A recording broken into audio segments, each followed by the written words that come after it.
So my goal for project one was to go through all of the tutorials and library references for the CoDrone EDU, and just to get a sense of what the robot is capable of doing, how it works, and how to interact with it.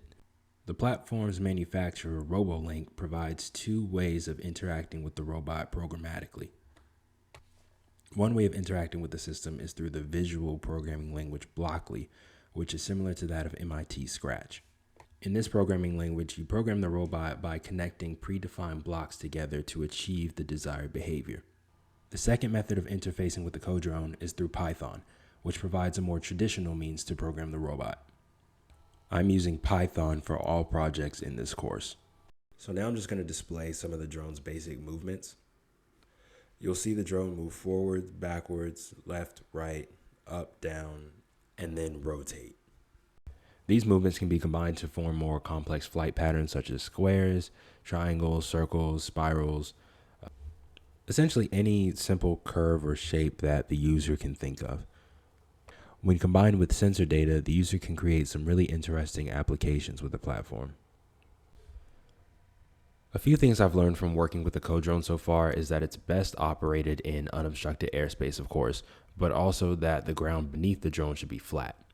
The bottom range sensor is very responsive, and the drone maintains a relative height of about 1.5 meters, so having tall objects under it could cause it to collide with ceiling fans or the ceiling itself if flown indoors.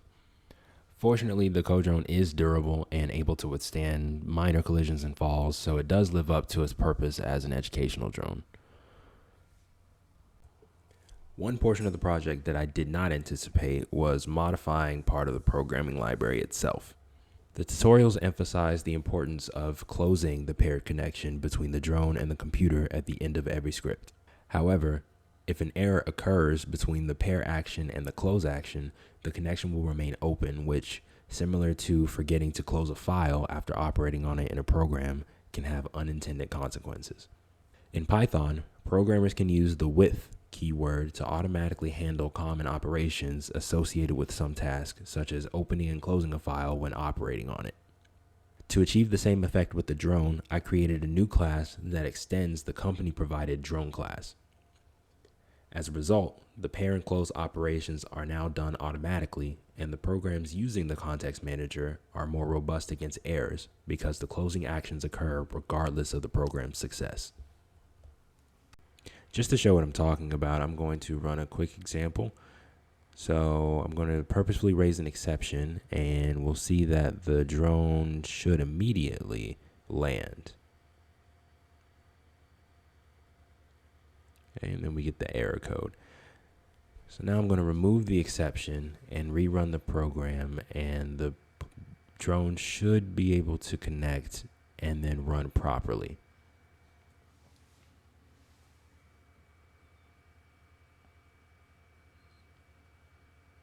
So you see the drone connected, and now it should do its movement and exit with the exit code 0. So the program was successful.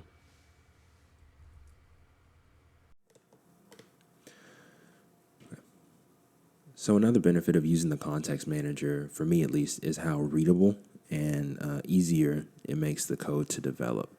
So just to walk through a quick program, we start with declaring the drone class, and we give the drone a name. And then we use that name to interact with the drones. We set a parameter, we change the drone LED, and this is just a custom method I made that makes the drone hover until you press the correct key, and then it'll run whatever's after it, which is this drone movements function that takes in the drone name, and it then does whatever you define the function to do.